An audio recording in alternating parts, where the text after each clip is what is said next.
अस्सलाम वालेकुम फ्रेंड्स, तहां ॾिसो पिया सिंधी स्टोरीज़। अॼु जी स्टोरीज़ त आहे मोहतरमा बेनज़ीर भुट्टो जी ज़िंदगी बाबति जेके बि ॻाल्हियूं असांखे यादि आहिनि, जेके तव्हांखे असांखे तव्हांजे अॻियां पेश कंदासीं।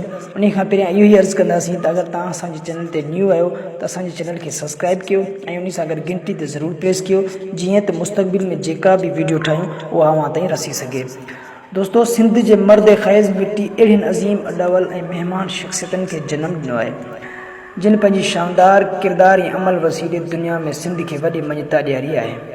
अहिड़नि अज़ीम किरदारनि जे करे 5000 साल पुराणी सिंधु जी तारीख़ ऐं तहज़ीब ऐं तमदन जे वारसनि ऐं धरती धणियुनि जो सदाईं घाट ऊंचो रहियो आहे। अहिड़नि अमर किरदारनि में सिंध राणी शहीद मोहतरमा बेनज़ीर भुट्टो जो नालो मिड़ जी शख़्सियतुनि में शामिल आहे।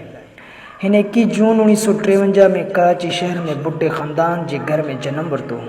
कुदरत खां सवाइ कंहिंखे बि अंदाज़ो न हो त हीअ ॿारड़ी हिकु ॾींहुं आलमी सियासी मुफ़करनि ऐं अॻुवाणनि में हिकु मुनफ़रिद हैसियत माणींदी। हू बहादुर जो आला मिसाल हुई। हू अवाम खे ताक़त जो सरचश्मो सम्झंदी हुई। हिन जो वेसाह सदाईं अवाम ऐं जमहूरियत में रहियो ऐं उन ई जमहूरियत जी राह ते हलंदे शहादत माणी अमर थी वई। हू जॾहिं अवाम खां परे थींदी हुई त पाण खे कंहिं क़ैद में बांधी हुई। 18 अक्टूबर 2007 जो ॾींहुं मूं खां न विसरंदो, जंहिं ॾींहुं हू जलावतनी ख़तमु करे पंहिंजे मुल्क पाकिस्तान जी अवाम ऐं वापसि आई त तमन्ना तमामु घणो ख़ुशि हुई। संदसि ख़ुशी जी अहिड़ी इंतिहा हुई जो संदसि अखियुनि में ख़ुशी जा ॻोढ़ा वही निकिता हुआ। जेकॾहिं संदसि ज़िंदगी जो मुतालो कयो वञे त सॼी जदोजहद हिकु लफ़्ज़ जे ई चौधारी फिरंदी नज़र ईंदी ऐं इहो लफ़्ज़ आहे जदोजहद, जदोजहद, जदोजहद, जंहिंजी माना आहे त हर क़दम अॻिते लाइ वधी ऐं विख विख ते नए मंज़िलनि खे जनमु ॾिए। संदसि हयाती शाह लतीफ़ जे हिन बैत जी अकासी आहे। सरजेस त सूर, सामियास त सुख हुया, इहे ॿई पूर मूं निमाणी नसीब थिया। मोहतरमा जो जनमु त हिकु दफ़ो 21 जून ते थियो हो, पर संदसि मौत कई दफ़ा थियो, पर हू हर दफ़े हिकु नओं जोश ऐं हौसलो बणिजी अवाम जी सघ बणियो। हिन जो मौत त ज़ुल्फ़कार अली भुट्टे जी शहादत, शाहनवाज़ जी शहादत ऐं मुर्तज़ा जी शहादत वक़्तु बि थियो हो।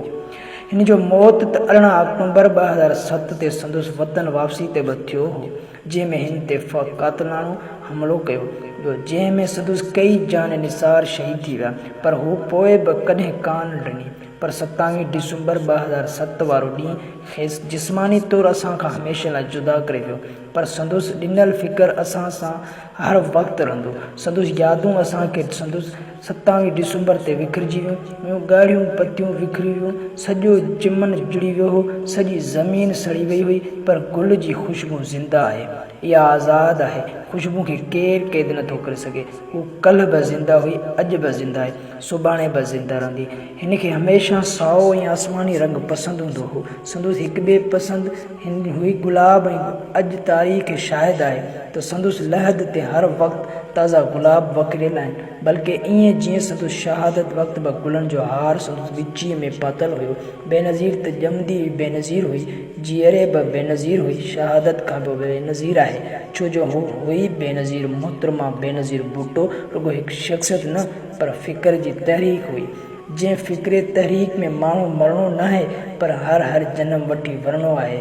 माण्हू त घणा ई आहिनि दुनिया में, ईंदा वेंदा आहिनि, पर कुझु माण्हू अहिड़ा हूंदा आहिनि जिन खे ता क़यामत ताईं विसारे नथो सघिजे, ऐं संदसि विछड़ण जो ग़म हमेशह रही नथो। शहीद मोहतरमा बेनज़ीर भुट्टो बि अहिड़ियुनि ई शख़्सियतुनि मां हिकु हुई जेका दिलनि में राज करण पैदा थी हुजे।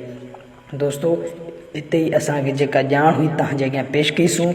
पंहिंजी राय कमेंट्स में ॾियो त असांखे अंदाज़ो लॻे त असां सां मोहबत सिंधी ॿाहिरि असां सां केतिरी मोहबत कंदा आहिनि ऐं असांजे चैनल खे केतिरो पसंदि कंदा आहिनि। अल्लाह हाफ़िज़।